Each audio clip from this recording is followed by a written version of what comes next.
2022 telah menaikkan harga BBM non-subsidi. Kenaikan ini berlaku untuk jenis Pertamax Turbo, Dexlite, dan Pertamina Dex. Kenaikan itu dikeluhkan para warga dan sopir. Pasalnya, kenaikan harga tersebut berimbas pada pendapatan sopir. Kenaikan harga BBM non-subsidi untuk 3 jenis BBM yakni Pertamina Dex, Pertamina Turbo, dan Dexlite berimbas kepada para sopir truk dan juga sopir mobil angkutan penumpang di Kabupaten Aceh Jaya. Kenaikan harga BBM ini sesuai dengan keputusan Menteri ESDM. Kenaikan harga BBM juga berbeda-beda di setiap daerah, yaitu antara Rp1.500 hingga Rp2.650 per liter.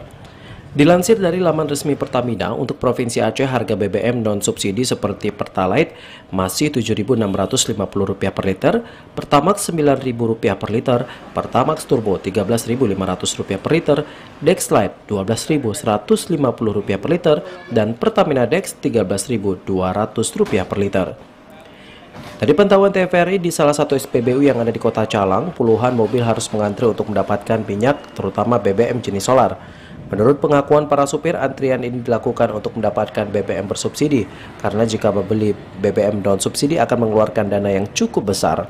Salah seorang sopir mobil angkutan penumpang, Ayah Ali, mengungkapkan atas kenaikan BBM dirinya terpaksa menaikkan harga ongkos penumpang untuk menutupi kerugian karena selama pandemi COVID-19 para penumpang berkurang sehingga mempengaruhi pendapatan yang didapatkan. Kalau udah naik, ya ongkosnya naik juga gitu. Hal yang sama juga diungkapkan warga lainnya. Dirinya keberatan dengan kenaikan harga BBM non-subsidi karena untuk jenis BBM solar sangat sulit didapatkan di sejumlah SPBU. Kami rasa berat, tapi walaupun berat terpaksa, bagaimana kami bilang?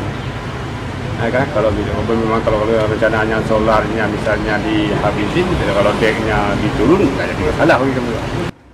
Para sopir dan warga berharap agar pemerintah dapat menurunkan kembali harga BBM yang saat ini sudah berlaku. Hal itu diungkapkan mengingat masih masa pandemi COVID-19. Dari Aceh Jaya, Musliadi, TVRI melaporkan. Saudara pengrajin